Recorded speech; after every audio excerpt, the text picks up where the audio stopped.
Look, will you be absolutely genuine with me? No deception, please. I want you to do something that expresses you without the slightest deception. Guys, welcome back. Genuity podcast number 7.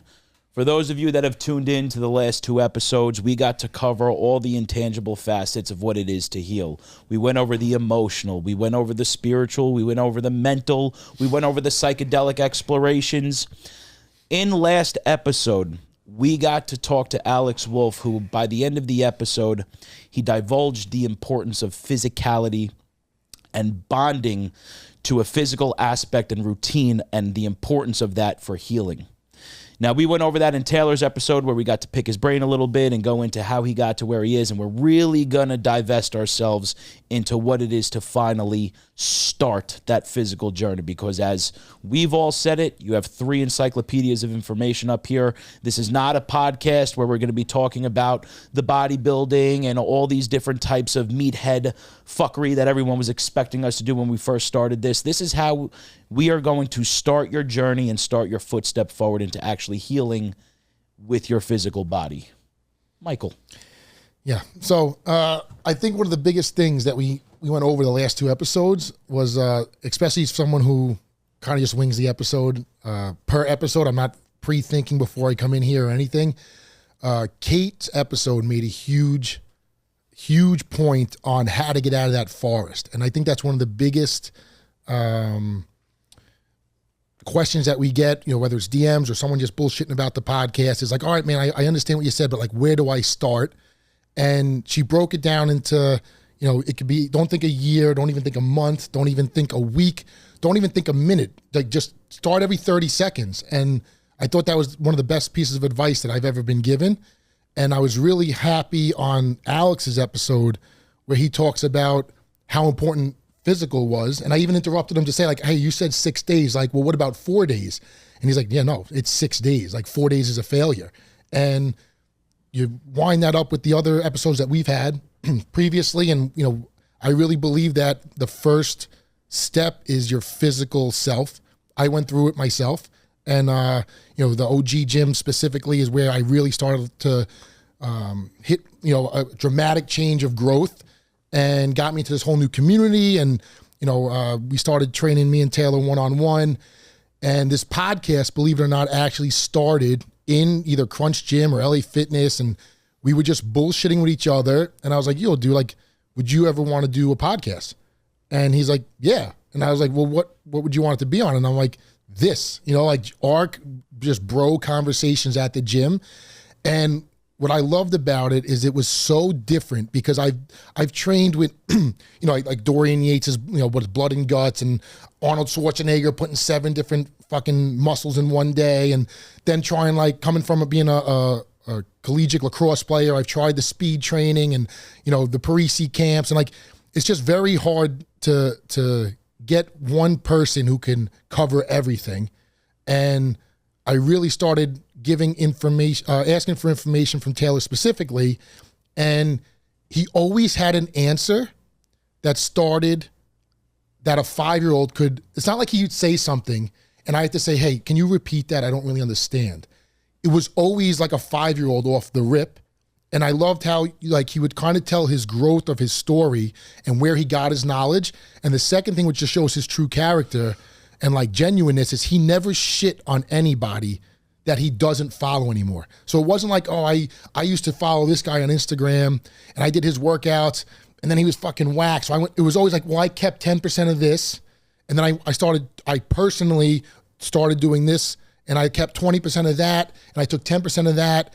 And now I have my own 10 years of knowledge. And I think coming from, like, I was a very successful coach and I was always a big believer in the word why.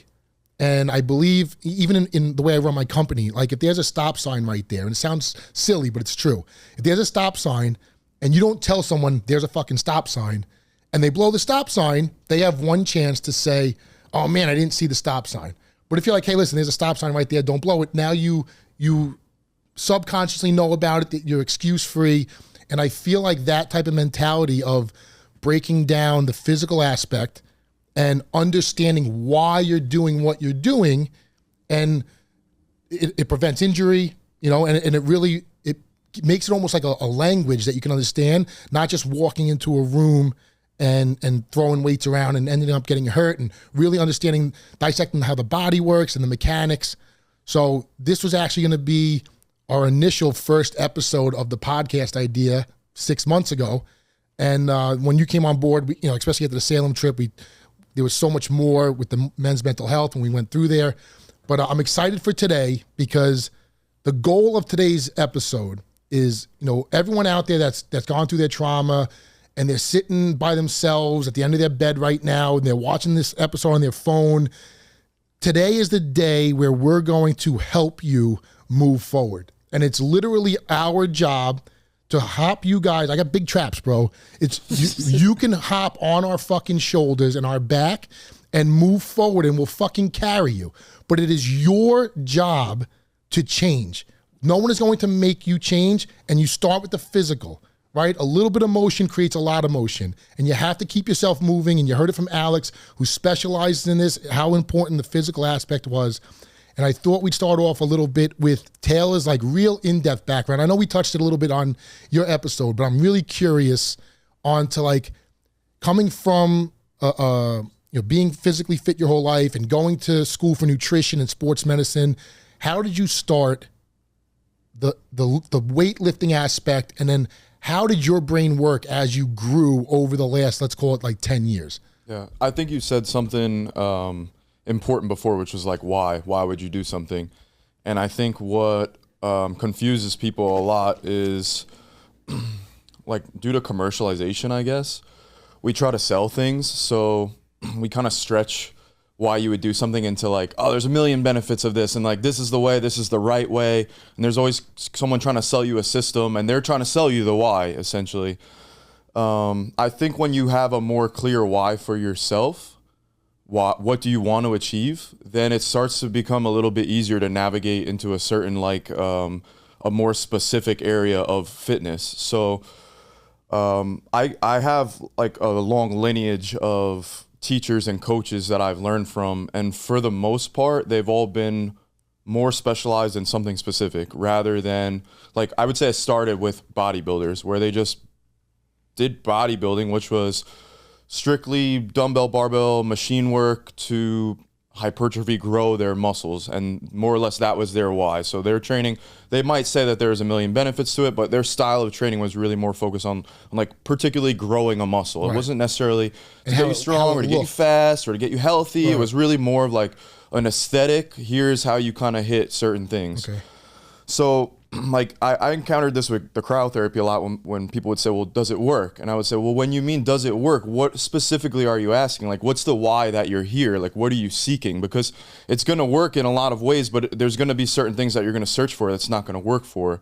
So I think with fitness, it gets very confusing. And something else I want to touch on too is Kate's kind of analogy of stop seeing such a big, broad, looking at the mountain that you have to climb up, and you have to kind of take things one little step at a time. And we get this analysis paralysis of this is all way too confusing. And even some of the things that we touched on during my episode, basketball reps and hypertrophy and end range stretching and all these things, I think people just start to get really confused because there's just starts to become a lot to understand, and probably way more than they need to understand. So I'm hoping that today we can communicate things on a little bit more of a 5-year-old level, dumb it down a little bit. Right. So just getting back to your question, as far as the lineage went, I started with bodybuilders, and a lot of these guys that I would probably mention nobody would have heard of, or they're not maybe the most popular guys in the world. But Ben Pekulski was the first program that I ever bought, and it had a lot of tempo to it, which was new to me. So just slower weightlifting, and I would say that started to hone my journey into trying to understand why I was doing things. Well, why is this guy putting it in the program, and why is this guy doing that, and why am I changing this grip? And so he was very science-based and anatomy-based, which I thought was important for me because a lot of my previous teachers didn't really give any explanations as to why you would do something. And I think that's a lot of what you see popular online is this is just something new that you've never seen before. Look how cool this is. I'm but why would you change that, And then their answer might be like factually wrong. You know, I'm doing this grip because it hits this head different, and I'm like, No, it doesn't. that doesn't connect to there. That's not gonna affect like the movement itself. You know, that might have some other downstream effect, but I think we got to try to hone in a little bit on like more actionable steps and try to honestly make things a little bit more simple than getting into really into the weeds about things that probably aren't that important if you're like a beginner or an intermediate, you know? So for the people out there, what advice would you give them? Because you made a good remark about Kate's analogy about the mountain in front of you, right? Yeah.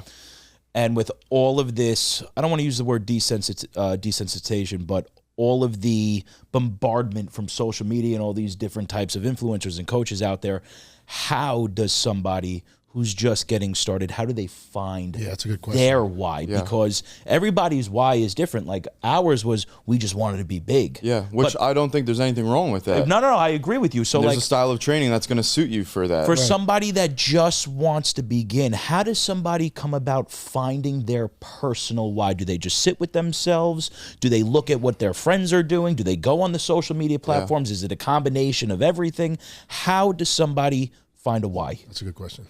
I heard a really good Jordan Peterson speech recently, and he basically says that like clinical psychology kind of lied to us as far as what mental health is, and they kind of say it's just how you like organize your psyche. It's not that much tangibleness to it. It's just how you organize your thoughts in your head, and if you could reorganize them better, and we'll try to pick them apart through our psychological systems that we kind of use in our Freudian psychology and Carl Jung and we'll change the way that you organize your psyche. And he's like, no. Your mental health is going to be based on your reality. So it's going to be inherently synonymously tied into your relationship with your partner, your relationship with your kids and your family. And then you can keep expanding that into your society and your friends. And I think you can expand that into your physical body and your spirituality. So having good mental health and the why for me, and I think the why, a very simple why for everybody would be because I don't think that you're going to achieve your highest state of self or even a high state of self and a solid head on your shoulders and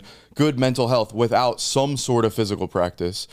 Then we open Pandora's box because physical practice is the most generic term that you can use. And somebody that likes hiking, somebody that likes rock climbing, somebody that likes yoga, somebody that likes bodybuilding, they're all fulfilling that purpose and in a variety of different ways. So I don't, as much as I love the gym, I don't think that it's the most important thing that you go and strength train or bodybuild. There's like a million different ways that you can It's a great fucking fulfill your purpose in that way. But I think the physicality, or at least having a self-care routine where you work on your physical body, I think is probably, it should be non-negotiable, because I think that you will progress forward and you'll have trials and tribulations and you'll be challenged and you'll face adversity and you'll have to overcome and you'll fail and you'll succeed. And all of those messages that it's going to teach you are just as valuable as like your real world experience, through society and through work and through family and all these things. That's a phenomenal fucking answer, bro. That's a great So you're why. saying, so your theory in essence is even if it's walking around your block a couple times to training to be the next fucking High Rocks champion, and anything in between, CrossFit, regular gym, just stay moving at some point. I think this would be like a good debate. There's like a couple 80-year-olds and one guy can still run marathons, but the other guy can still do pull-ups and dips and muscle-ups. Who's like in better shape and in better health? Like, I don't know. They're both crushing it, you know? This lady walks 2 miles every day and she's 85. This guy hiked a mountain at 75. This guy did his first High Rocks at 70. Is any of them really like better than each other? I wouldn't say so. I think they're all crushing it in All their kind own of life. personal fulfillment. Absolutely. In a sense. They just have different lanes of getting there. And I think somebody that I'd love to have on eventually is Dr. Gabrielle Lyon, and I'm sure you've heard of her. She's all about muscle-centric medicine, how important muscle is for longevity, and we've seen lots of studies that relate grip strength to longevity. And it's not direct. It's just the idea that people think it's like, I gotta go train my grip. You'll see a post that says grip strength means you live longer. I gotta go train my grip. It's not training your grip. It's you're being physical. You don't have a strong grip by sitting in a chair all day. Right. So the reason that they're living longer is because they're doing some physical stuff, whether it's labor, whether it's a strength practice, or any of those avenues. So I just think physicality is really important. I have a question. Yeah. So there is there are hundreds of thousands of studies that correlate the activation of movement actually helps release dopamine, serotonin, and all those types of levels. So while we're discussing that the importance of physical and emotional and mental, what is it that you can tell the audience out here the importance of what happens to you internally with your dopamine, your serotonin, the release of HGH? Why is that important to you from the correlation of doing the physical movement? To give you like a 5-year-old answer, because you feel good. Like, Okay. You don't even have to understand why. I don't think it's even that Just know what's important to gonna know happen. which hormones are going off that's making me feel this way right now. You feel good. You got invigorated from exerting yourself and pushing yourself and getting pushed towards your limit, and then realizing that you can overcome, and you feel good after. It's very, very, everybody knows what I'm talking about right now. Right. Like, you do a hard workout and you feel good after it. And maybe some people are saying, oh, I feel like shit when I work out too hard. And my probably response would just be, you got to find something else maybe, or maybe you went too hard too soon, or I know there's some good that's going to come from it. Maybe not the 100%. first Yeah, time, and maybe not the second time either, but like, you know that you're going to feel good. And you know when you look into the mirror and you're seeing these changes and you're starting to see these lines and these veins come through, and you're realizing that you built something through your effort and your work, you're going to feel good. Like, I don't think that you can tell me otherwise. I remember my first bicep vein. I think everyone, like, Me too. I see the was a photos from the senior in gym high all the school, time. and I oh thought my God, that first leg, you barely see it when other people, but you're like, they're so proud of that, and they're starting my to get God. this validation of like, what I'm doing, I have control over my life, and what I'm doing, like, I have a purpose to what I'm doing, and it's starting to manifest itself in the way that I want it to, and that's just a very powerful, like, empowering feeling. Yeah, is what we would say. 100%. I think that for a lot of people, the second that they get that initial visual of their body actually changing, it kind of flips like that switch towards, okay, I have finally actually accomplished something. You say this all the time. You can go to the gym for a day, for 2 days, a week, a month, but once you reach that 100-day mark, and he said this in like 3 episodes, that's kind of where you finally get that inkling, like, oh shit, everything's actually paying off. I believe that mentality, all it does is trickle down into all the other facets of your life. Exactly. You wind up callousing your body from the constant movement over time, and it becomes stronger.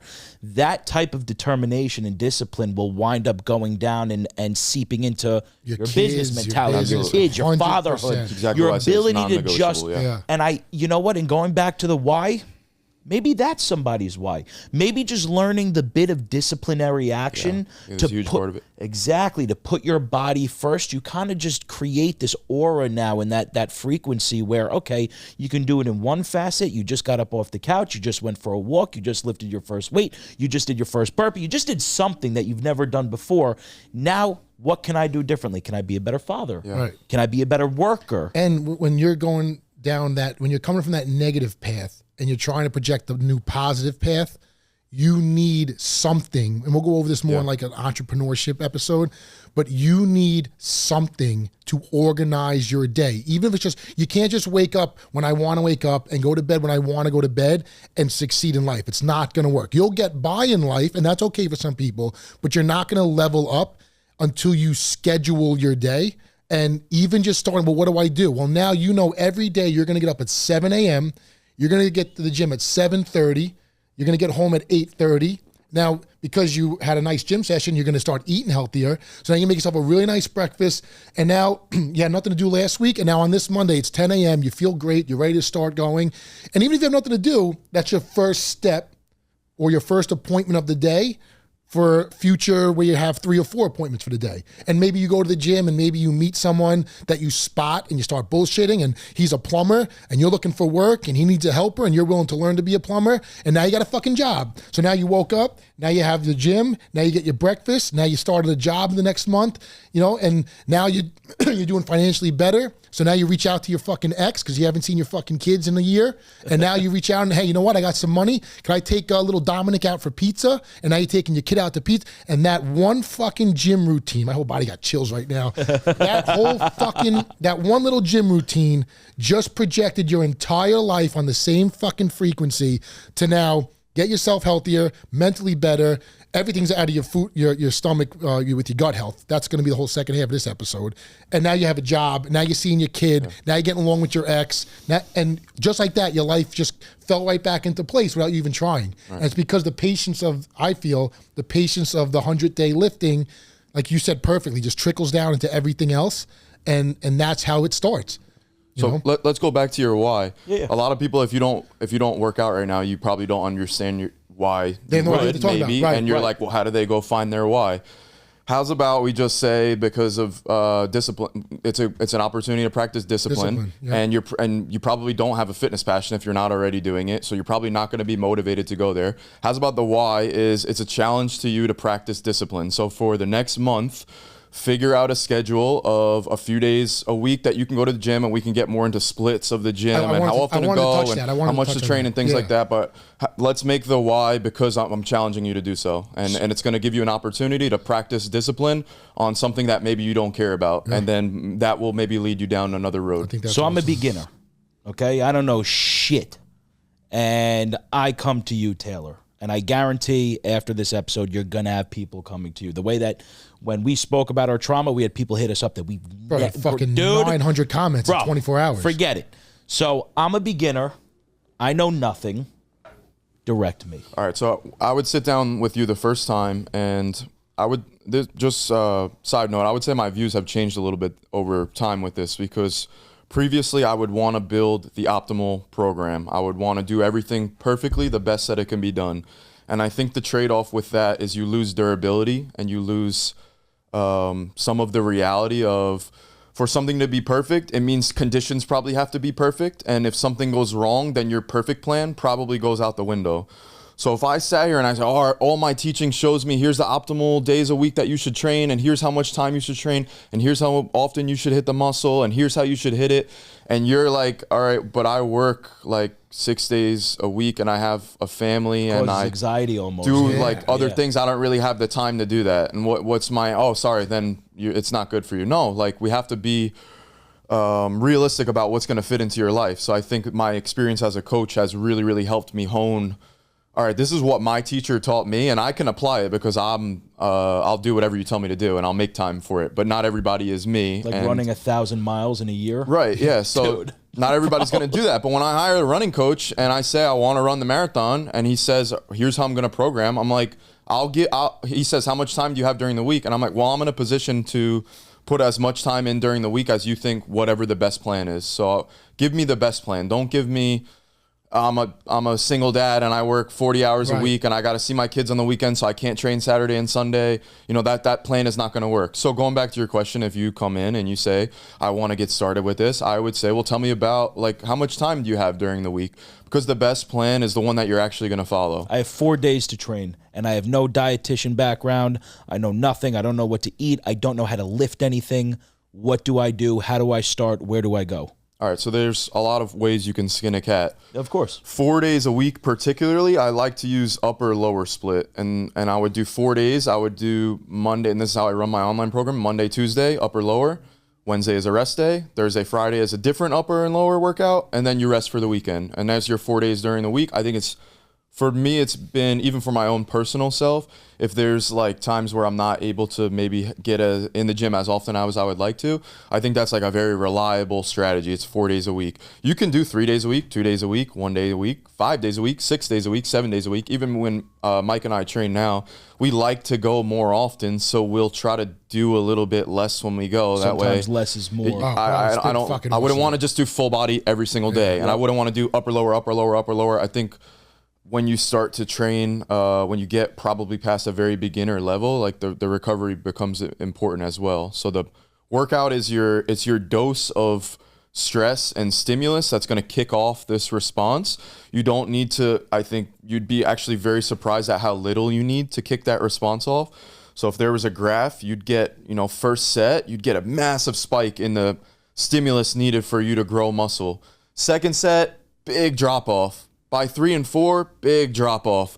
By 5 and 6 and 7 and 8, you're plateaued down to not helpful at all. And by 8 and 9 and 10 and 11, you're starting to get in the negative where you're doing more than you needed to do. It's going to take you longer to recover. It's going to be more wear and tear on your joints. And Can I ask you a question? Yeah. So what about, because when I used to bodybuild, I'd go in and I'd do 6 different exercises. I had a chest day, right? Bro, I know. You know where I'm going. this shit is wild. So I used to dude. go in.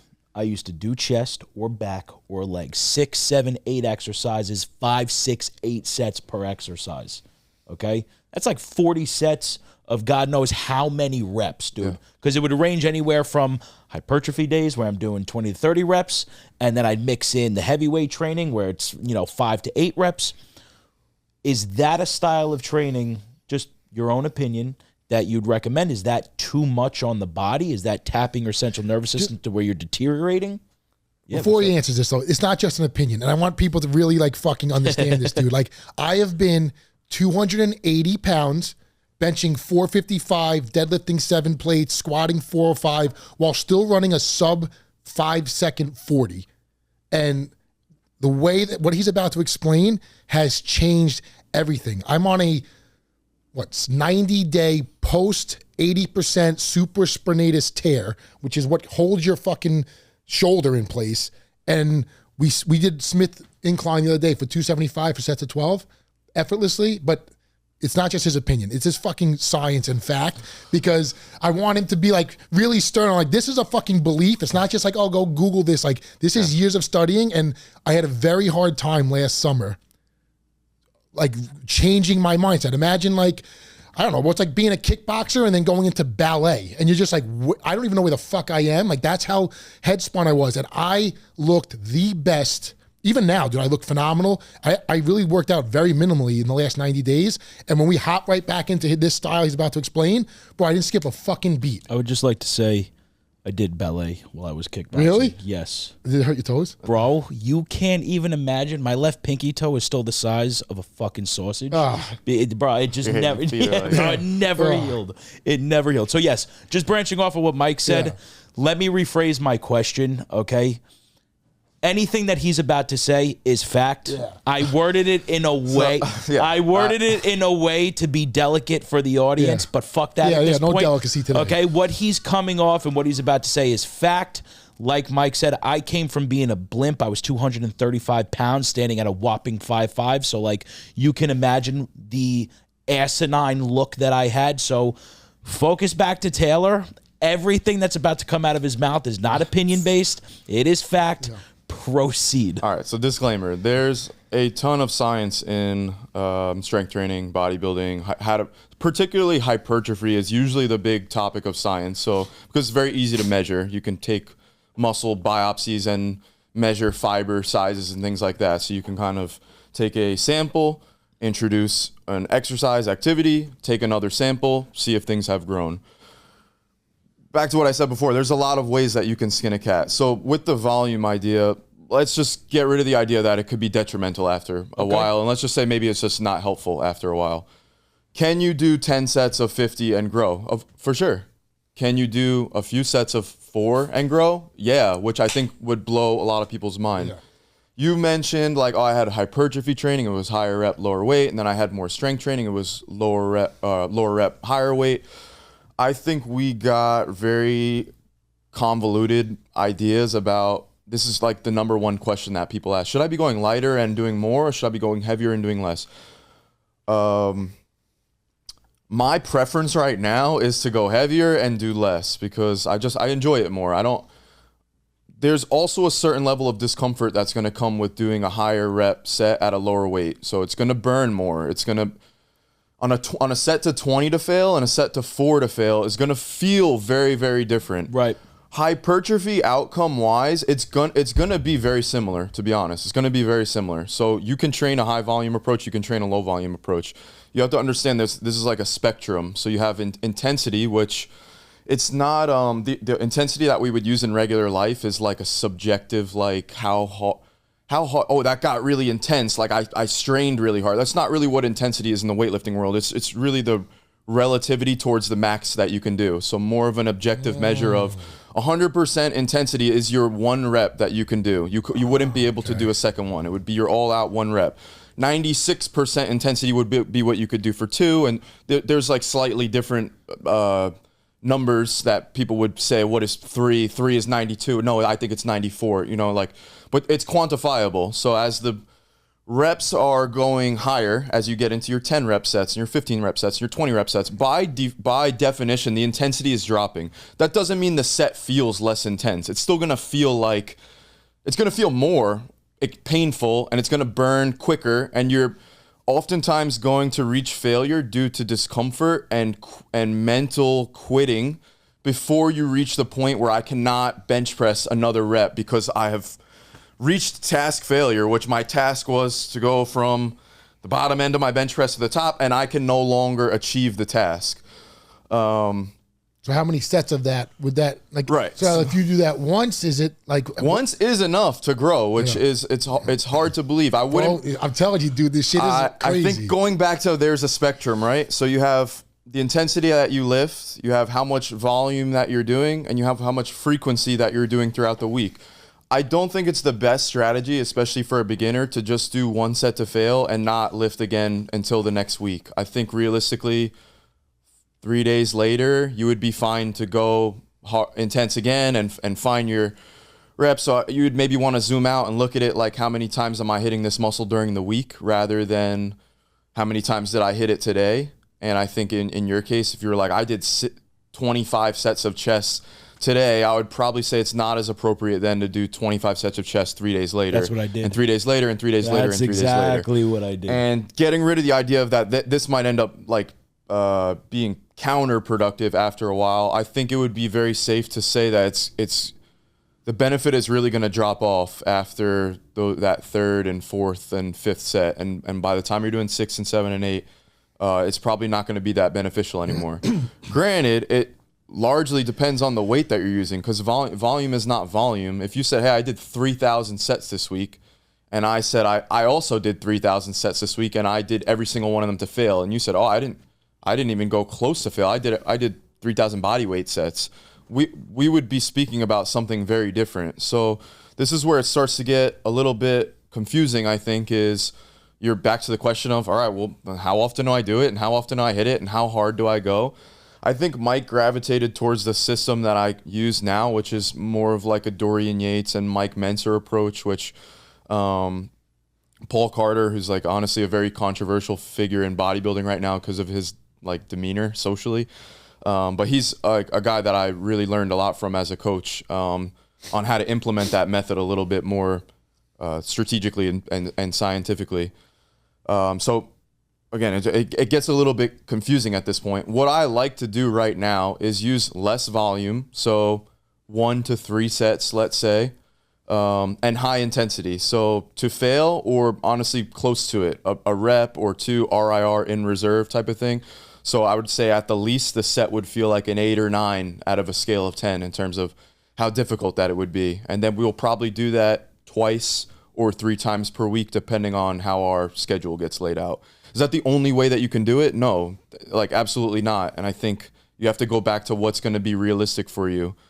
I think with a lot of beginners, they've never really trained high intensity before. They're not used to reaching failure. And actually a lot of them aren't even sure what I mean when I say go to failure. I'm like, go until the point where you can't do another rep. So going back to task failure, we have to objectify what is the rep that we're talking about. So you kind of take the 2 end ranges that you're going to work in. So maybe something simple like a squat.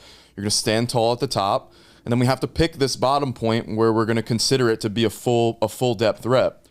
And I know I'm like getting even further sidetracked now, but squatting is another hard thing because people say, oh, how low should I go? And I'm like, well, it depends like what you're looking to achieve, because if we look at this from an anatomy standpoint, I think most people use the squat because they want to grow their legs. Correct? Yeah, I would think so. No brainer. If you do a squat pattern, like look at the anatomy of the legs, the quad is going to stretch and lengthen. It's going to get to its end point when your knee is very, very bent. So if you have a squat where you're at the bottom of your squat, you're say 90 degrees and your knee is not very bent, it's not going to be the best quad movement for you, because we're not taking that muscle through the range of motion that it's capable of. We're kind of like limiting ourselves, which is fine. We can pick and choose to work on something in this range versus that range versus a full range, and we can kind of specify maybe if you're weak in the bottom of a squat, we make it a point to really get deep into the bottom, and we do pauses in the bottom, and we do 1 1/4 reps in the bottom, things like that. So what do you say to the people who load like 3-4 plates on their back and just dip their legs? Yeah, you see it on a leg press all the time because it's a lot like safer. So let's do both. Right. So you got somebody who, and I'm sure we've all seen it, okay? All they care about is what the weight looks like, all right? They load it on their back, they load it on the leg press, and their range of motion is, when I tell you, 10%. 5 Yeah. maybe. I know everybody's seen You're that. being generous. Yeah. Like 5 inches. Yeah, been guilty of it too, probably at some point. Listen, of course, okay? How do we take that mentality? And then I want you to stay on topic because that's why I'm asking this. So you're talking about range of motion. How do we get lower? How do you take that mentality and say, get the fuck away with that? Yeah. And now listen to me. I don't know. Get a coach that's gonna like hold you accountable to it, because I think your mind was blown, Mike, a little bit. Bro, the first time that we did more it, than mind-blowing. and he said, I want to train with you, and I had a couple physical therapy ideas for how I wanted use any to weight. rehab his knees and things like that. And the first thing I said to myself was, all right, let's see what your range of motion looks like. So let's go under the squat bar, and he's a fucking big dude. And I said, we're gonna use no weight right now. Let's start at baseline. And with new clients, I might say, let's start body weight. I want you to squat down right now and let me see how low you can get into the bottom of the squat. And usually body weight, they're going to get all the way down into the bottom, like into a seated squat position, basically on the ground. And if you have better range of motion, you're literally almost sitting on the ground. Like, you can imagine like a kid squatting to play with something. His butt is like almost resting on his heels or the ground. They can get really deep. Now put a bar on somebody's back, and a lot of times that goes out the window. We kind of view it like a different movement pattern almost, where we have a new idea about how low we're supposed to go in a squat. So what's the answer to getting somebody to buy into the idea? Like, I don't, just try it, I guess. And the only reason go backwards. You have to go backwards to go forward. The only reason why I asked that was because you were literally just talking about that range of motion, how to get somebody to go to go lower. Right. So I wanted to see where your head would be at to assist somebody. Yeah. One of the biggest problems with that is like checking your ego. Absolutely. Like, that's why you gotta get a coach, because it's really hard to do on your Yeah. own. And honestly, if you are on your own, you probably still have to videotape yourself and watch yourself and be objective about what was my aim, what was my task, and did I achieve it or not? And you have to accept what you've been doing is not working. Yeah. So if you want to squat 4 plates and you can't get past 225 in the last 6 months, because the one thing about the training with the lower reps, with the one true working set, dude, your weight goes up fucking weekly. And it's like this simple 4 to 8 rep range, which I wanted to touch into a little bit more. And like when you hit 8 reps, until you hit 8 reps, don't fucking touch anything. When you hit 8 and you didn't fail at 8, you add 10 pounds and you go back to 4. And then you go back up to 8 and you go back down to 4. And it's an ego check, dude. And it's, you go down there and, form is super important because you're back to lifting heavier weight for the one set. You're not lifting it for 3 or 4 sets. So it's enough, like, especially for someone who has a plate with 7 screws in my collarbone, 4 broken ribs. Like, when I take the movement, I can't physically lift. I've always been trying to do, for example, before my shoulder, I was doing 365 for like sets of 4 and 5, right? I wouldn't have done that. I would have done 315 for like 3 sets of 6. Right. And like, I felt good, bro. The fucking pain that I would have was crazy. So now we'll do a plate for 2 sets of 10, focusing on the stretch, solidifying the form. And then it's just 1 set of 365 for 4. He spotted me, so I know I'm safe. And that 4th rep, you're barely getting up there. He racks it. It's just a quick little rush, and now we're doing fucking shoulders. You know what I mean? Like, it's a total different mindset. But you have to check your ego and realize that what you're doing is not working, or you don't know what you're doing and you want to learn, and decide to make the decision to learn. And I think that helps. You said so many things just now that I like wanted to bullet point in my head to go to. First of all, the rep range idea. This is just a simple concept it's called double progression. It's a simple concept for choosing when to increase and low. I said it's like a red light, green light system. So we say, all right, I'm going to prescribe you 4 to 8 reps. Yeah, that's a good word. Prescribe. You get a green light when you can do 8 reps to add weight. Until you can do 8 reps, you stay at the weight. Yeah. So week 1, you try to find a weight where you can only do 4 or 5 reps. Week 2, you repeat that weight again. And maybe last week you did 4, and this week you added 1 more onto it, and you got 5. Maybe next week you get 5 again. The next week you get 6, and then the next week you get 8. Green light, up in weight, back down to 4-ish reps. And this doesn't have to be 4 to 8. It could be 8 to 12. It could be 12 to 15. It could be 15 to 20.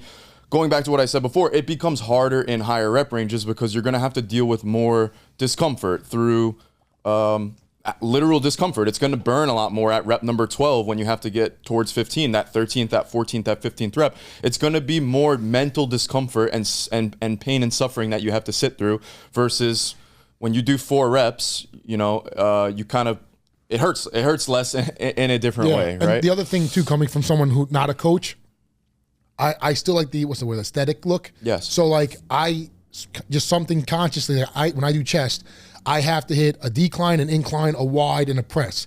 So coming from, you know, 3 sets, even if you're going lightweight, by the time you hit your fly, well, you've done 9 sets of fucking 45 reps. So this is literally just one working set of flat. Yeah. Now you got this big pump. Now I can just go to the cables quick, and he hits it. Bless you. Hits 2 real quick sets of incline, one press of decline. Bro, your fucking chest is throbbing in that 4 to 8 rep range, and you were literally there for 20 minutes. You did 6 sets over the whole chest. Or like shoulders, you got your press, your side delt, your front delt. We do rear delts with back. You know, you can break your back down like a fucking puzzle, and it's just in and out. Legs, you hit your quad. Sometimes we'll just do quads, calves, and a press, and we'll save hamstring for the second half of the week. But it's especially going back to your initial question of time and how do I start. It is so simple. Time is irrelevant because it's a half hour, dude. You're playing your phone longer than that in one day. Yeah. So you can put aside a half hour. You're doing a 4 to 8 rep range, 2 workouts, two sets for 3 workouts. You're in and out. Maybe run a little cardio, do some abs. And that's why I think it's so important of what he's saying is like, I know it's opinionated and it's, well, I'm just recommending this, but like, this is what's going to work. It's not just like, oh, try it out. Yeah. You want something to do? This is as idiot proof as it gets. And someone who's 40 years old that's been in the gym 5 days a week since I'm 17, it's the best routine I've ever had. So hands down. So before you even ask, because you mentioned this before, oh, what about 10 sets? The reason why I love this a lot more is because you can give everything you have into 1 or 2 or maybe, honestly, we very rarely do a third because by the time you get to number 3, dead, you're bro. like, yeah, bro, I wanted to also do this other exercise, and if I do a third of what we're doing now, I'm not really going to have that much to give. And it ties into science. You have motor unit recruitment, where as you get fatigued, you can't recruit as much muscle to move weight. So when somebody tells me that they're doing 15 sets, the first thing in my head that I think is there is no way that you worked really hard for 15 sets. I would guess probably all 15 of them or probably 14 of them were like kind of a waste of time. You just did something light and you just kind of chased like pump and feeling, and you really never got to the opportunity where you like really exerted yourself. And you brought up before that last rep that really starts to move slow. There's a ton of science that specific phenomenon, which is the slowing down of the weight. So it's you're not voluntarily slowing down. You're pushing as hard as you can. And you're physically shutting down. Involuntarily, right, the weight is slowing down because there is so much tension being created. And that's essentially what is going to trigger muscle growth. So there's an idea of, it's more or less a hypothesis really, but it's like the stimulating reps hypothesis. And it says that you can only get a few stimulating reps out of any set, whether you do 5 or you do 35. You really only get probably 5 that stimulate you to grow. And those are going to be the 5 that start to slow down, that come before fail.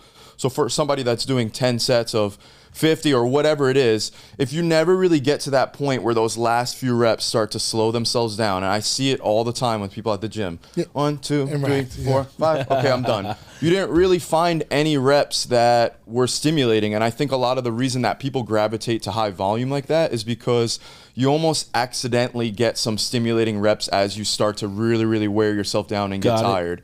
But I think it's not ideal at that point because you've fatigued so much that it's not going to be as stimulating as it would have been if you just did that first. And if you just pushed really hard once or twice first instead of saving that for set number 15. 2 questions. Yeah. First question, is this style of training meant for everybody? Beginner, intermediate, expert, yay or nay? Yes, but I would say like I said before, a lot of beginners don't know what it means to go to failure. So I think I kind of actually started going into this. You got to have your endpoints. Right. So you got to have your bottom of your squat and your top of your squat. You got to be willing to say, okay, I didn't get to the bottom. So maybe we would mostly consider failing like I'm stuck at the bottom of the squat and I got to bail with the bar off my back and it crashes down and everyone's looking. You don't have to like necessarily fail, but that first rep where I know that I can't get that depth anymore, I've kind of reached fail at that point. Got it. Especially with the back squat, a beginner is probably not going to go to that point. Correct. They're going to feel and I still do. I'm not really seeking to go to true failure under a back squat bar. It starts to get dangerous, honestly. So I'm listening to you, and again, like I come from that big powerlifting, bodybuilding background. I've done everything from CrossFit, bodybuilding, powerlifting. High rocks.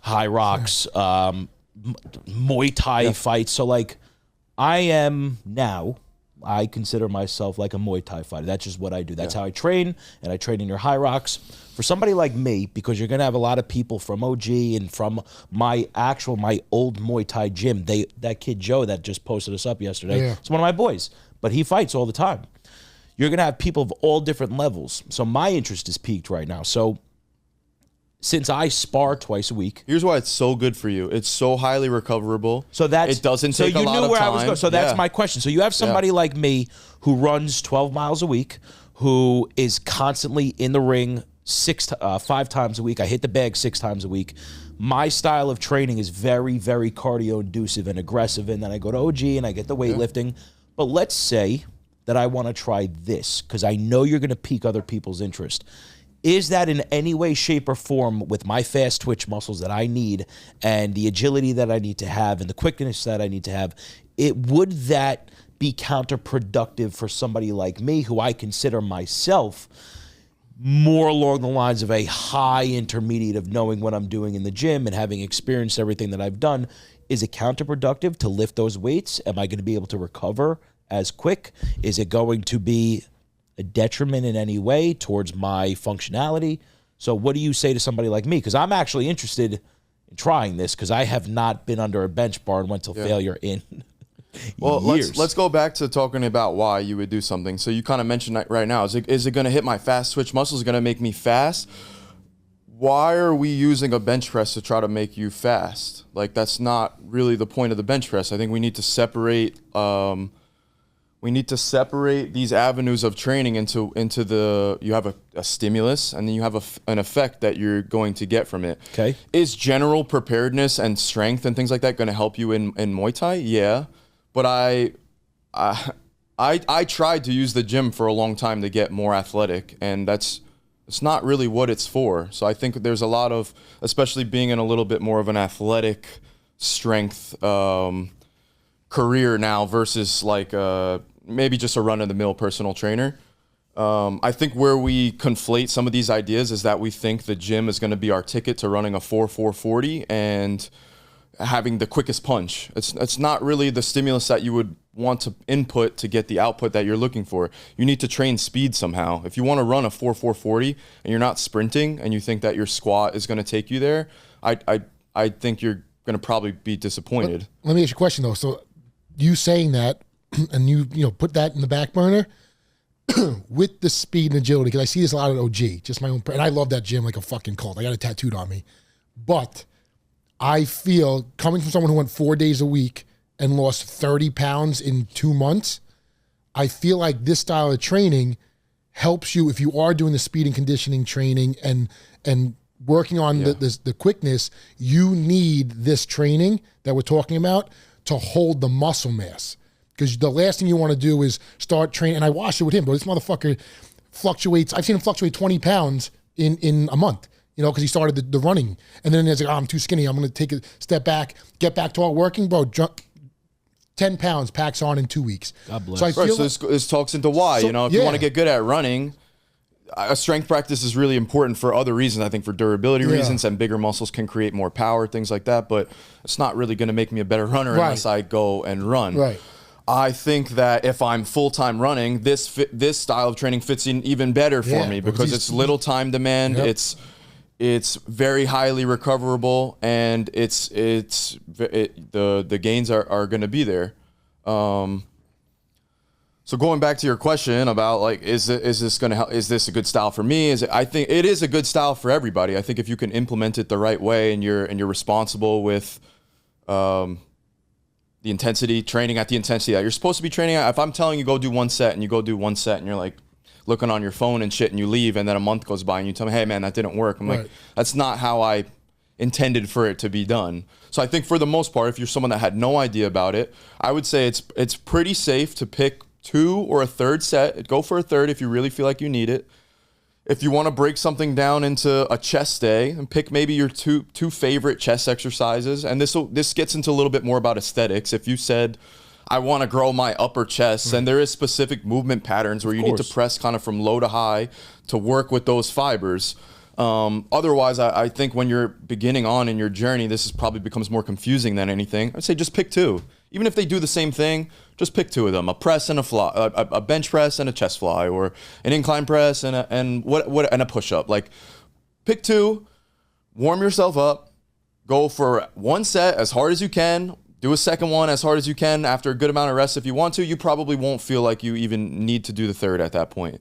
Probably within 3 or 4 days, you'll feel like you're more or less fully recovered from that effort, versus I think the contrary is doing that 10 sets of 10, 100 for 5 days. Rep session. And sometimes you're damaged for like days on end. And this goes back into my counterproductive idea. I think that's counterproductive after a while, that you did so much that you are legitimately crippled. And I know we seek this kind of feeling out. You even mentioned before about pump.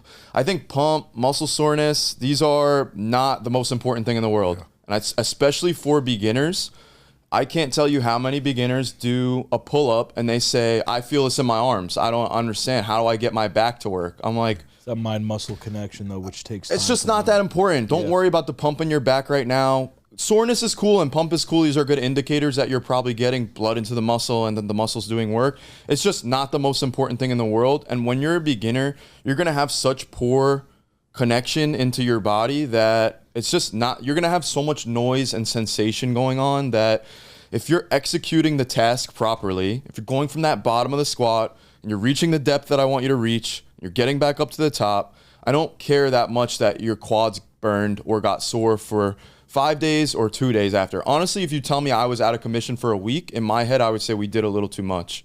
We did 3 sets. I pushed the intensity a little bit too high. Let's go a little bit lighter next week, and let's try to get a more reasonable stimulus that allows you to recover a little bit quicker, because in my opinion, you're still going to get the same muscle growth that other guy got. He's just getting more damage on the back end of it, which for me is not conducive to trying to train very frequently and run a lot. I don't want to feel like I'm damaged all the time. Wait till you're 40. Stimulate, not annihilate. Yeah. So, as I mentioned, over the years, my style of training has completely changed. And finding OG like Mike did, I don't have it tattooed on me, but it's my place. You know what I'm saying?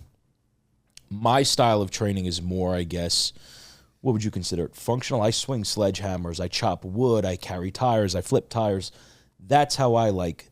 Do you feel that each style of training serves its individual purpose? And do you feel that the weightlifting of picking shit up and putting it down could be in any way, shape, or form a little less effective for how the body is supposed to respond and react? You know, because back in the day when you go into the nomadic era, they were just lugging shit around all day, stones over the shoulder. It's still a big movement now. Okay.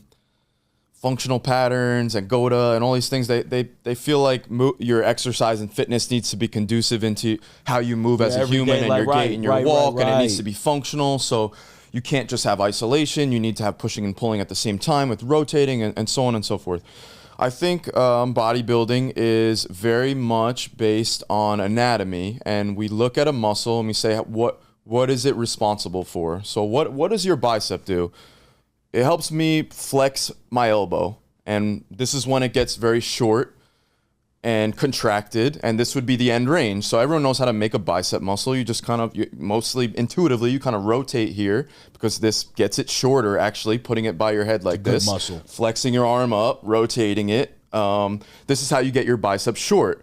On the other end of it, every muscle can shorten and every muscle can stretch. So it's actually the tricep that helps you extend the elbow and flex the arm into a straight position. So these are antagonistic. When your bicep flexes, your tricep lengthens. When your tricep flexes, your bicep lengthens. And we have most of these relationships in our body. We have like a front side mover and a back side mover. And when one kind of flexes, the other one kind of extends.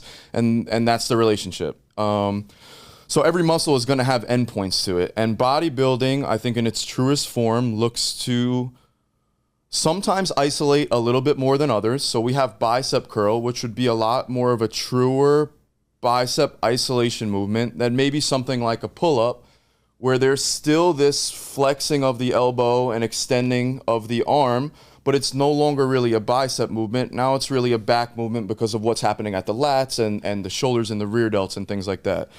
So when we get into functionality and you talk about swinging a sledgehammer or flipping a tire, I think you can break everything down into its simplest form, and you can look at the body and look at what patterns are going on, and that's going to tell you what the outcome is going to be, because you can't do flexion at the arm and work the bicep muscle and expect that the calves are going to grow or that your feet are going to be able to move faster or something like that. I think there are overarching benefits of general health that you're going to achieve through fitness. And even if you just train your arms, you probably will get growth hormone release and testosterone and things that are going to be conducive to growing the body. So I was going to ask that. That was literally my next question. If somebody just trains, their shoulders every day, is it true that that hormone release and that GH release from your pituitary gland will wind up not hitting everything in your system, but you'll wind up getting some type of beneficial reaction from it? Yes, but we all know the guy that has a giant Dorito-shaped top wide shoulders, and then the lower half are like sticks. We all know that, dude. So you can't just expect that you're gonna get. You have to remember, like, muscle growth and hypertrophy is it costs energy, and it's costly for the body. It's not really.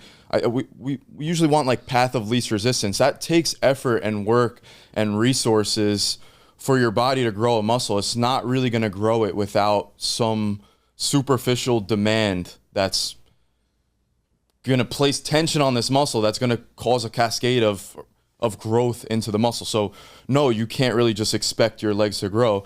There is hard science that say you hurt one arm, you can just train the other arm. You'll still get some growth through the arm that's hurt and not moving, but it's not a good lifetime strategy to hone in and train one thing specifically and expect everything else to grow. Going back to the functionality of things, it's that same idea. I think we kind of get sold systems of mace. Look at this mace system, and here's why kettlebells are so effective.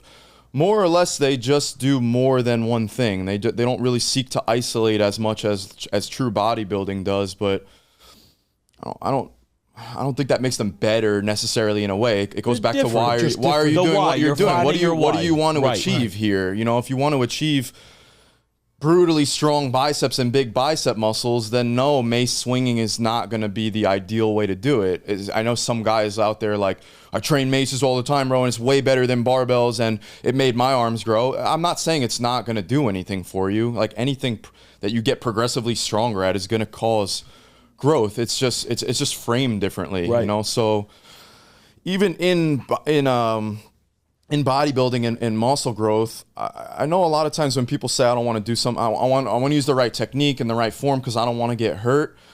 You kind of have to understand that's kind of a lie. You don't really get hurt because you did something wrong. Like, we made these movements up. We invented a barbell. It's not a natural tool. It's a man-made invention of a bar that weighs a specific amount of weight and it's a specific amount of size.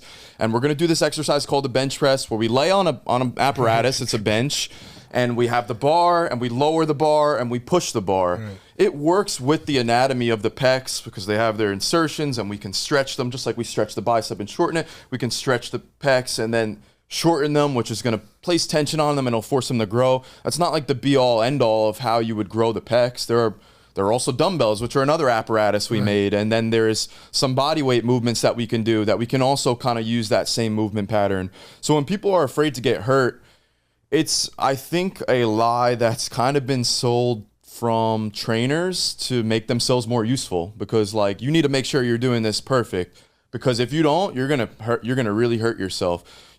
In my opinion, you just get hurt because you exceed the capacity of a tissue. Like, if you look at circus figures, they can do anything. We as humans will adapt to any task. We get better at whatever it is that we ask. If you sit a lot, your body will get better at sitting by becoming more rigid. If you train splits, you will get better at them because you're putting this stimulus and input to your body that this is what I want to achieve. Someone might say, teach me to do the splits the right way because I don't want to get hurt if my form is incorrect. You're probably only going to get hurt because you've stretched the tissue beyond like its natural capability too quickly. So I think a deadlift would be a really good example for this. People would say, I don't want to do the deadlift wrong because I'm going to hurt my back. You're not really hurting your back because you do the deadlift wrong. You're hurting your back because the deadlift is inherently going to load your spine a little bit. And when you overload your spine, when you overdo the intensity, when you overdo the frequency, how frequently you're doing it, the tissue gets damaged, and it can only take so much. And then I know it is a little bit of a mystery sometimes about, is it my disc that's causing it? Is it muscle? Is it my sciatica? Is it a nerve pain? Something might just go wrong after a while. We also have this other movement called Jefferson curl, which is legitimately a very rounded back deadlift. So whereas somebody would say you're deadlifting wrong, somebody else might say, no, I'm doing a different lift, you know? So we have all these ways of doing something right and doing something wrong. These are like man-made parameters that we put on a movement because we wanted to try to confine it to like a more specific purpose. So somebody that did a bench press wider or more narrow or at a shoulder width grip, if I told you to do it wide and you did it narrow, I would say you're doing it wrong. I wouldn't say because you're going to hurt yourself. It's just that's not probably going to achieve what we were looking for. Right. So just going back into the why, like there's going to be a stimulus and there's going to be an outcome. If the stimulus is not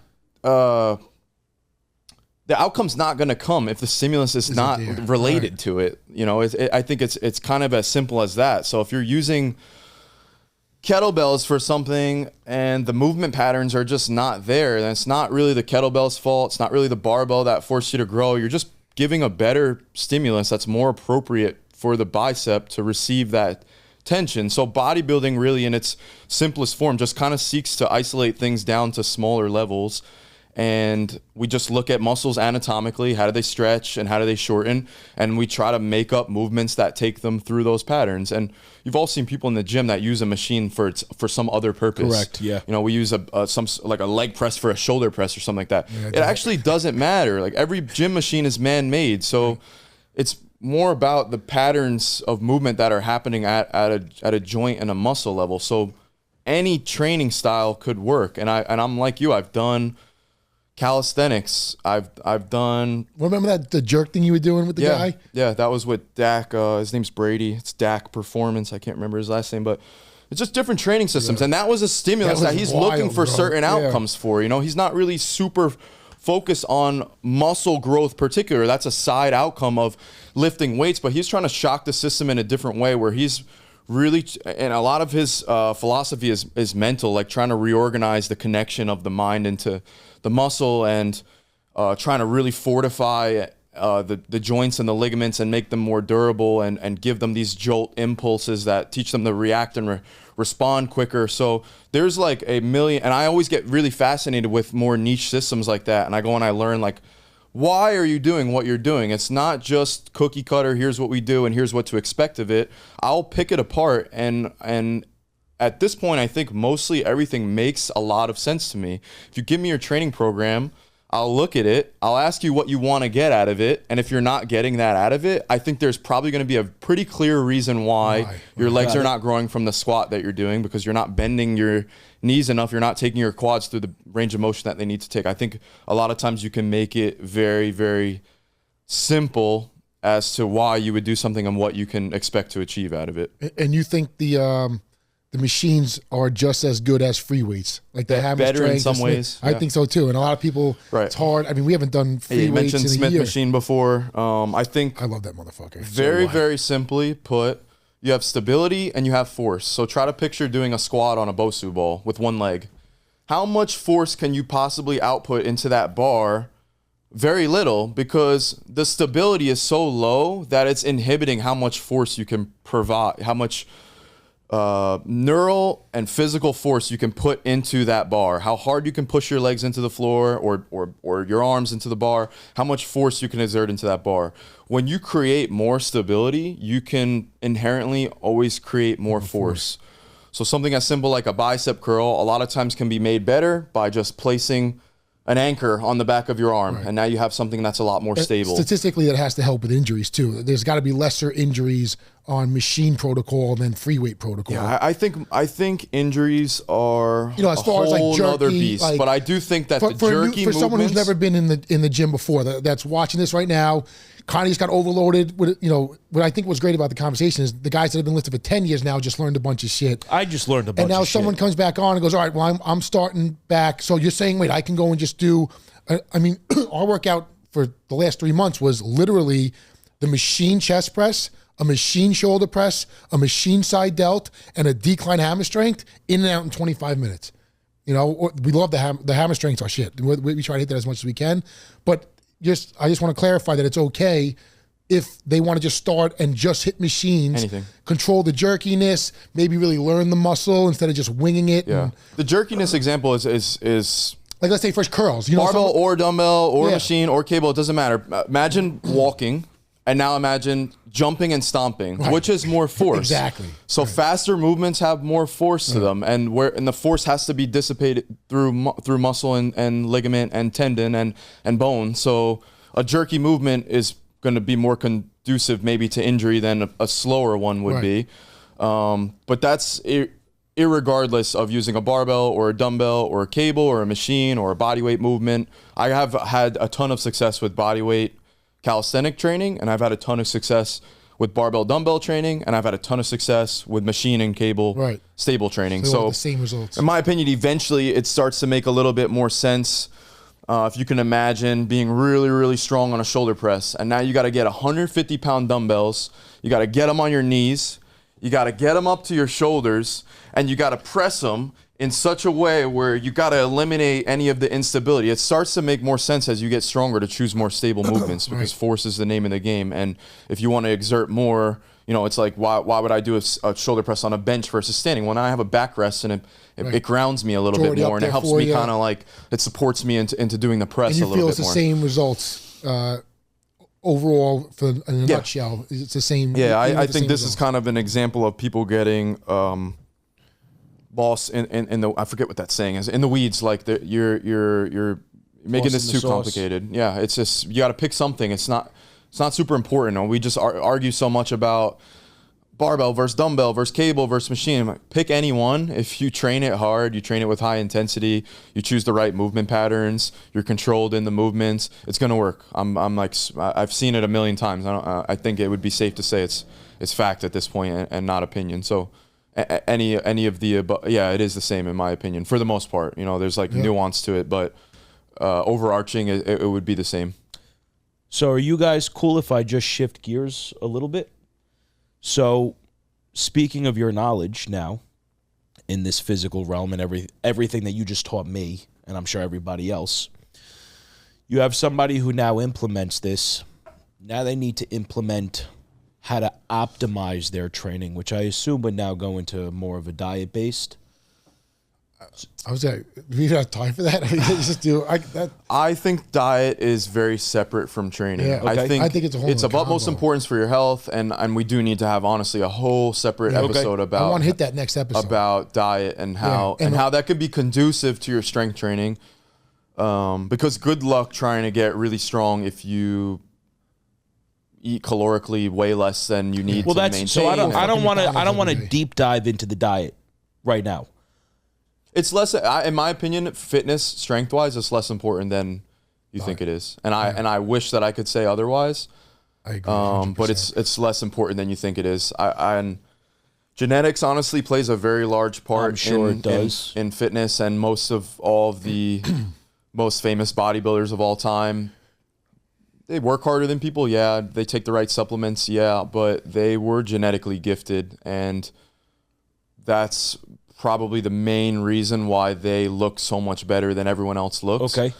And I even mean that from a physical standpoint. You have different you insert in different places. I was going to say different muscle a bellies, calf is an different easy one to insertion kind of points, see a lot of times. Some people have a very high calf insertion. Their calf it's kind of small, and some people have a very low calf, and their calf takes up like the whole leg. And even with the chest, a lot of times you see like maybe a big kind of cavity in between, and other people have these nice big round bellies, and their insertions are really close, so it just makes the muscle bellies kind of pop differently. That's just inherently genetics. Now, do you feel that different muscle bellies and insertion points will eventually, well, not eventually, but they do tie into why somebody can either lift more or look a certain way? Yeah, leverages are super important for strength. Is that leverage going to make a big difference to somebody? Because I've always wondered why. I do not have like the nicest insertion points. I'm like a little brick shit house. Like that's what my body is, a little tree stump. So like I've looked at other guys with different insertion points that I feel like I'm training harder. And I know that, again, ego lifting, like a lot of guys that are going to watch this, why can he lift more and I'm doing this and I'm doing that? I think a simple answer for you then would be just different insertion points, right? Different build, different tie-in points, different insertions. To a level, yeah. Okay. I think some muscles are inherently harder to grow, like calves. Like that's like the cliche. That's my baby right there. I would also, on the contrary, I would say I don't really see anybody that trains calves very hard. You know, it's at the end of the workout, it's a couple sets where you just kind of bounce around. It's if they trained their calves like they trained their bench press or their squat or whatever that favorite movement is, that every week they're trying to add more weight and they're pushing as hard as they can. Granted, it's a smaller muscle. It's going to feel like a different level of strain and excitement into pushing the weight.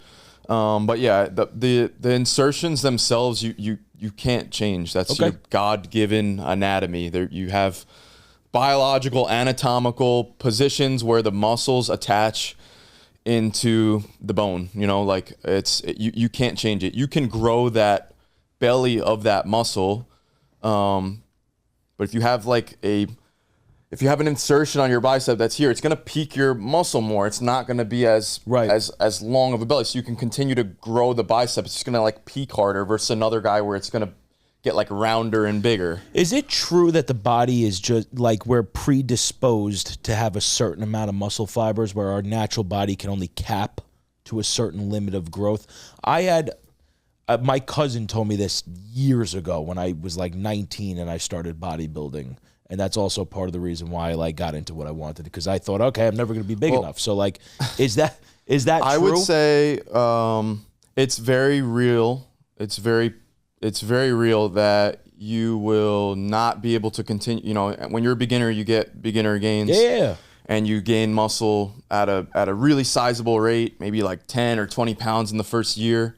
And then from there, it's going to drastically drop off.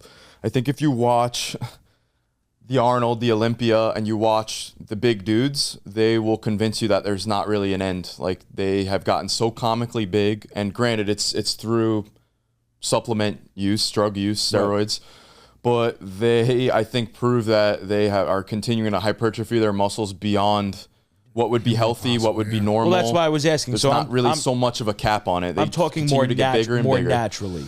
Naturals are going to have a lot harder of a time getting bigger. Yeah, I mean, everyone's going to have some sort of ceiling to where you kind of reach your potential in a sense. That's what I was asking. I still think there's always going to be crumbs that you can fight for. Okay. But yeah, I mean, I'm 5'10". I've been maybe 215 pounds, like the absolute most in my life. I don't think I could ever get to 250 naturally through putting on another 10 pounds of muscle, another 10. I would have to get really fat. Yeah. Or I would have to stay 31 years old for the next 90 years to be able to put on one more pound each year, maybe. Right. And it's not realistic at that point. So there is like an obvious cap somewhere, and I don't think that's a hard cap. And I don't think it should discourage it, because I think that it gets actually used as a cop-out, and even the genetic thing gets used as, I'll never grow my calves, it's not even worth it. I'm like, I know it's hard, and I know you're probably less genetically gifted than somebody else, but I think if you're committed enough to it, you do it for enough time. I've never seen somebody go from squatting the bar or 25 on each side or 45 on each side. I've never seen somebody go from a 135 squat to a 405 squat and not grow fucking big quads from it. You know, is it as big as Big Ramy and C-Bum and all these the best guys in the world, or even some other guy from the gym? Maybe not, you know, and you're not the same person, and you have different genetics, and you have different insertions, you have different amounts of time that you worked, you have different frames. So I think it's just would be a silly cop out to say like I'm done training because I reached my genetic potential. And it just goes back into your why too. Like if you love the way that you look and you don't care to get that much bigger. And I think there are some times where I've looked at myself and I've been like, I don't know, my arm's getting a little too big now for my shoulders or something. I need to be a little bit more proportional. Let me put a little bit more effort into this versus that. But it would be silly, in my opinion, to not train because you think that you got the shit end of the genetic stick and that's just how it's going to be for you. So we're talking a lot about the why still. What about for the people who find their why and then slowly derail themselves? What advice do you give for those people to make their way back onto that train track and kind of re-find their way? Because I notice that happens a lot. I think that train track, though, is going to be a broad train track, especially if it's like coming from negative. I feel like the gym is just the opening door, and that's like the main artery. And then all the little veins is going to be the diet, the family life, the job, the friendships, the reestablishing family relationships. And I feel like going back to what we talked about earlier is keeping the gym regimented. It's going to be, I find if I go to the gym every day, I'm taking my supplements, I'm staying home a little bit more with my kids, I'm cooking better. If I miss the gym, I'm grabbing, not McDonald's, but I'll grab a slice of pizza, or I'm running around, I'm getting home later, I'm not spending so much time with my We've kids. Eaten McDonald's. I know, we did. Okay. And I don't even want to get into that story. Yeah. But so I feel like it's an overall off the tracks or on the tracks. I don't think you could just get, my personal opinion, just off the track on the training. I feel like if you start with the training and you start using that as your foundation, that it's going to be a lot harder to fall off than you think when it's like the main vessel of your life of growth. Yeah, I think for people that want to find their why, I think I can't tell them why. They have to like sit with themselves and figure out, how important is my physical vessel and how do I want to be received? Like I think a lot of these people are self-conscious about how their arms look, how their legs look, how their stomach looks. They don't want to take their shirt off in the pool, or I think a lot of people like have a lot of angst and anxiousness about their physical body. And I think I know I feel this way, and I find it hard to wrap my head around someone that wouldn't feel this way. But I think who doesn't want to be strong and have people look at you and say like, wow, that's respectable. That guy's honorable because he obviously puts in a lot of time and he obviously treats himself really well. I think that's really the biggest thing that I would get from like an outsider, someone that's not into fitness, when they would see me in a setting like that. It's just kind of more like respect. Like you have discipline and you have, you're really taking care of yourself. And I think everyone has this voice inside them that wants to be like that. And I think they have a little bit of fear about maybe imposter syndrome. I don't know what I'm doing in the gym and I have no business taking my shirt off here. And I don't really love my body. So like I don't know about this, but I think it's hard to feel it if you've never felt it. But when you're very confident in your physical body and you can walk into a room like and have people notice that, like, it's so empowering and it feels, maybe in a vain way, but it feels so good to have a strong physical body. And I do think that most people in the back of their head want that. And I know some people are like, I don't care how I look, but I think because they don't look that way. Because they don't. And I think there's a standard, Yeah. And I think it's okay to say that too. There's no like, oh, you're cocky or you're conceited. I am. Right. Because I put all this fucking work into myself. Yeah, I agree. And especially in my industry, like when I walk into a room, I want people to feel my energy of confidence. Not I'm the man, but like, yo, I worked fucking hard for this, and I'm going to make sure that you know that I'm here, because you're not going to one up on me. You're not going to disrespect me. You're not going to talk shit around me. Like, and that is automatically given without you having to say anything. And until you live that, you're not going to know what it's going to feel like. It's like saying you've never... you don't know what it is to even go on vacation. Meanwhile, we're talking about going to Cancun and Aruba and Miami. Like, you've never even left Babylon. So you can't even You can't even be Some on the of those same. people say, oh, I don't like vacations. You never don't fucking take been. them. You never been. You would love them go if to you Maui, went. Hawaii, Yeah. and tell me you didn't like a fucking Right. tropical island. You're a Right. crackhead. Yeah. So you've never felt what I feel. So just give it a shot. Give it 100 days, and if you don't like it, for whatever crazy reason, go. But wait until the first person. You're 40 years old. You're 35 years old. You've lived in this cocoon. You're a big empath. You're an introvert, and someone goes, "Oh man, what'd you do? Nice arms. How'd you work out there? Or nice calves? Or oh man, you lose a little. Wait till the first person says you lose a little bit of weight. Your chest looks like your face got thinner.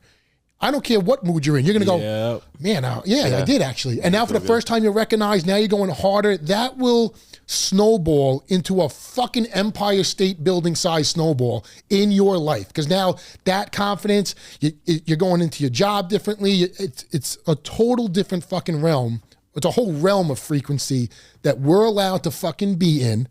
And if you're not in it and you think I'm above you for being in it, then fuck you. Yeah, because I'm allowed to feel like this. And people have to realize that, man. Well, I think, and you pretty much just took everything out of my mouth that I wanted to say.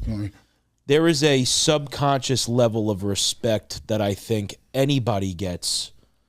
Like if I didn't know you, and I didn't know you for a long time, but you're a big Mama Luke, dude. Like when you walk into a place, you command a room just by your presence and the energy, strictly off the way that you look.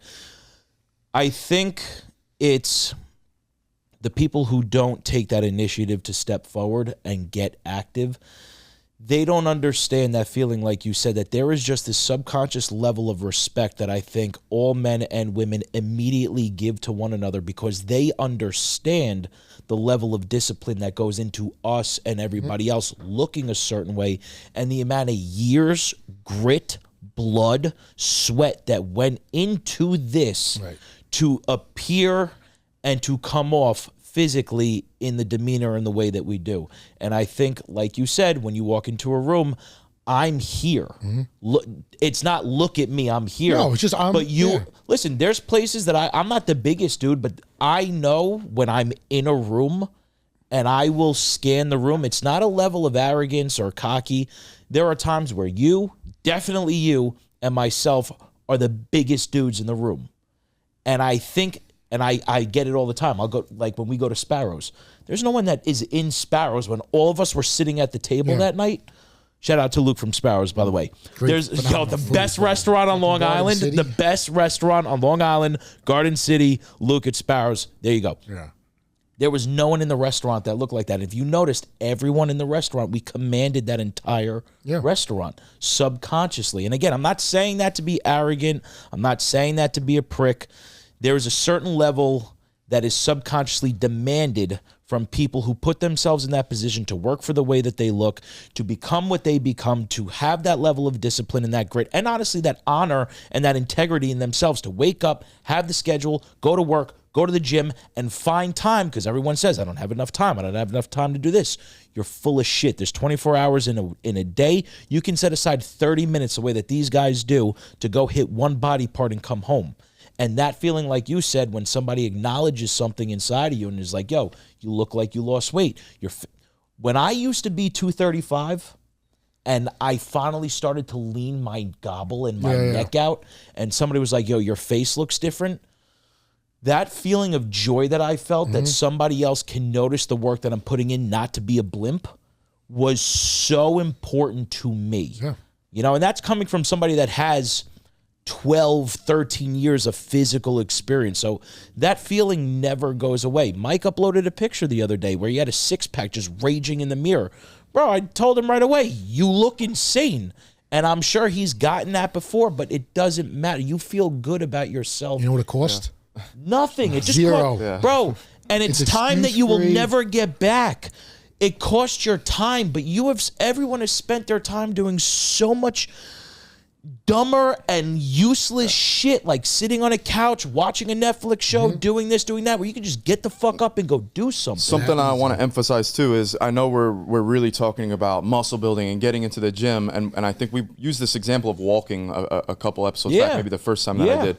That even, let's say female, let's say like 50-year-old female, that woman that goes for her like a mile walk, let's say every day, she has like a regimen, it's her practice.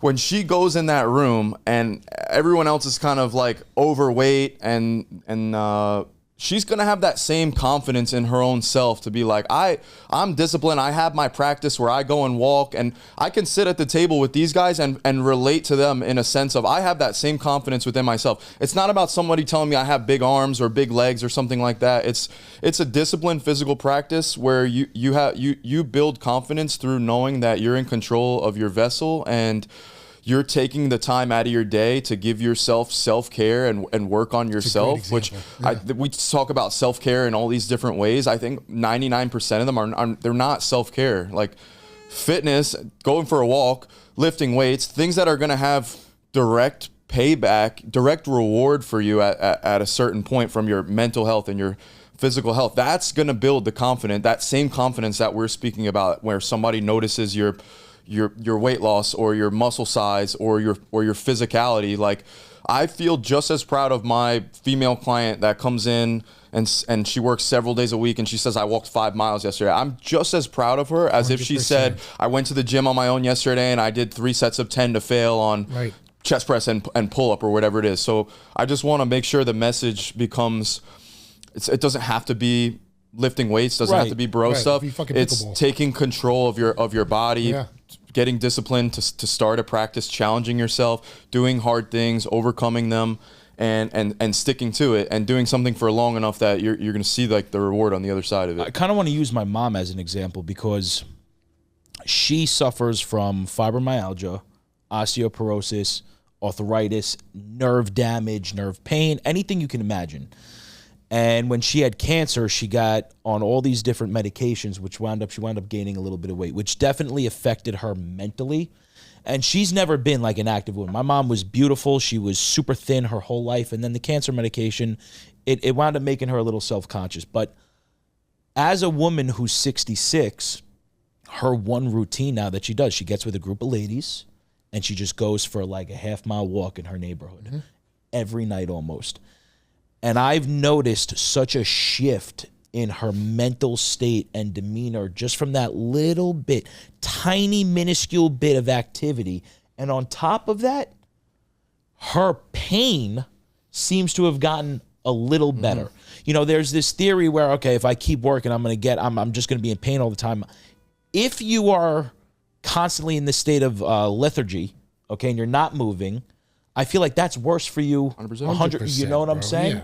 So touch on that. Like it's just like that vacation example. It's like, that wouldn't be good for me because I don't like that stuff. And you're like, well, you haven't really visited that place to know that whether you enjoy it more than where you're at or now. So it's very easy to stay in your box and say like, well, I'm in pain and this is counterproductive to pain. I think physical therapy is honestly bodybuilding at a very less intense level. They typically use bands and body weight. They still do the same patterns to strengthen muscles. They still, you might just get a little bit more of like you're doing rotator cuff work rather than pressing a heavier weight, which is also going to involve like the muscles of the rotator cuff. But physical therapy, we're like, obviously that's good. That's what's going to heal you, and it's very productive. And then that same person might say, strength training, going to the gym, no, you're going to get old and in pain, and your joints are going to hurt. It definitely doesn't have to be like that. I think for the most part, that's because you got to find the right balance and dose. The dose is the poison is in the dose, or whatever that saying is.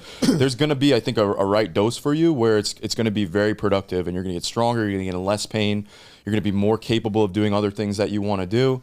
And just going back to finding that why, that's I think what you need to sit with right now. Is it you want to be able to run around with your kids? You want to be able to walk into a room and like the way that you look? Maybe it's all the above. Do you just want to give yourself a challenge? You want to have an avenue that you can work on discipline and doing uncomfortable things and build your mental resilience? I think there's a lot of routes that you can go. And I think if you can stack multiple of them and realize I want that and I want that and I want that, it becomes a lot easier to be like, all right, this is pretty non-negotiable. I got to look at my calendar and I really got to start to sit down and look at my gym schedule or my life schedule and figure out how can I schedule these 30-minute sessions into the gym, because all of those things that I want are very important to me. So maybe I'm not the most passionate person about fitness or health or anything like that. And I think a lot of people identify with, I'm just a fat person, or I'm not a gym person, and they get stuck in that box. I think you know everything on the other side is important to you, so don't be afraid to take the first step, which is always like the biggest leap. Find one day that you can go to the gym, and then work on a second day, and then work on stretching the time a little bit, and then add in walking and running and whatever club that you want to kind of join and whatever activities you want to do on the outside. But it's definitely like you got to take a first step first. And I think eventually we can hopefully get a little deeper and bring experts on that have certain styles of fitness that they prefer, and maybe one's better for older women and one's better for younger guys and one's better for athletes or not. And obviously I'm happy to help anybody that's listening to maybe direct them in a way of, here's a good teacher or method that you can kind of start to study from and implement some of these things from. But the whole episode obviously is about the importance of a physical practice, and it doesn't have to be my physical practice or yours, but it should be important to you. And I think if you just give it a try and pick something and stick to it for a month, then it's going to be a lot easier to take the next step and start to learn more information and stack more bricks on top of the big house that you're trying to build. You said something, and only because TikTok has been such a it's been a sad place, I think, for all of us to be on and kind of see how many people are hurting out there with the messages we've got. There was a gentleman who just lost his wife, and he had no physical practice at all. And all he has left is his kids now. He actually just DM'd me last night because he listened to your first episode, and I should be saying this to you. He's taking his kids for a walk every morning now. Yeah, I do it every day. Every morning. And this guy has had no physical practice in his life whatsoever. And all this guy said to me was, thank you. Yeah. He said, now I have a physical routine with my children where I can speak to them and walk with them. And I'm getting choked up. Yeah. And I think that even in the sense of being physical in that aspect, it ties in so much deeper into that emotional, that mental, that spiritual healing that I don't think people understand. Just taking your kid out, you want to be a better father, like you said, and that's what just triggered this thing that I'm talking about. And you do that every day, and I think that that's helped you. I think that that's definitely not only helped you physically, but also helped you as a better father and a better man. And I think that something as little, just as going for a walk in any aspect, like you said, that woman with the going for a mile walk is just as important as the guys that are going into the gym and lifting every day. You find this new balance in yourself, which then you find balance in your interpersonal relationships, which wind up healing you in such a deeper and profound level that I don't think people how good does everyone feel when you get when you climb your ranks financially at your job and you get promoted? Yeah. How good does everybody feel when you progress your relationship and you get engaged and then you get married and then you have kids? Like, you have these progressions that you make. The physical practice is an avenue that you can go and make these progressions and feel that same feeling of excitement to continue on forward, and all of the lessons that you learn through that.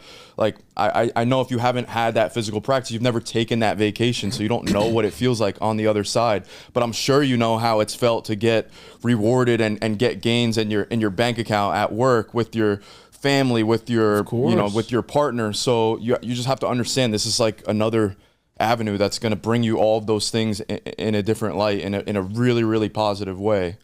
No, I agree with that. And you okay? Yeah. So with you closing this out, how what is there that you have left to say to the people watching? Because you made a really good sentiment at the beginning about you having big traps and just letting yourself kind of be the pulley system, and everyone can kind of use you as more of a backpack, and you carry them around and show them the way and lead them and guide them. So what is it? I mean, I think, you use this episode for the physical aspect to start, but I live with that fucking guy. Motherfucker. I've lived what that guy did, and I don't really try to get, I realize after the fucking other episodes I can't really talk about this shit without crying, but I've lived through that. And, I had a 2-year-old, which is my third kid, my wife's second kid. And I lived in a hospital bed for 70 days. And I didn't really have a relationship with him because he was probably maybe a year and 3 months old. And, at that time in my life, I wasn't really a good dad. And now I'm injured, and I remember sitting in the bed and like, yo, this motherfucker does not even know who I am. Like, I'm a deadbeat. I'm not a good dad. And going to the gym, he wound up wanting to go to he comes with us to the Crunch, bro. And he'll legitimately, him and Mickey, but Mickey only goes because Jax goes. Jax wants to go. And this motherfucker will wake me up in the morning and say, are we going to the gym or are we going to work? And if I say the gym, he puts on his OG clothes because that's his gym clothes. And he's so sad if I don't bring him with me. And it was an instant connection that we had. And what's crazy, and I always go back to what Kate says to me, phenomenal therapist. One of her things was always like, just do what you want to do and don't expect what other people think you want to do because it's probably different.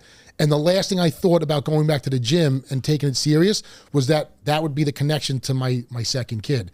And now my youngest, Brody, him and Jax are the closest. So he follows Jax. He calls the front yard the backyard. And he'll say, let's go for a walk in the backyard. And then that's how the walk started.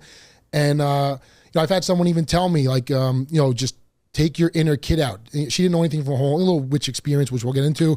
But it was like, listen, keep living your inner child. And I said, what does that mean? She goes, doesn't know anything about me. And goes, keep living for your walks.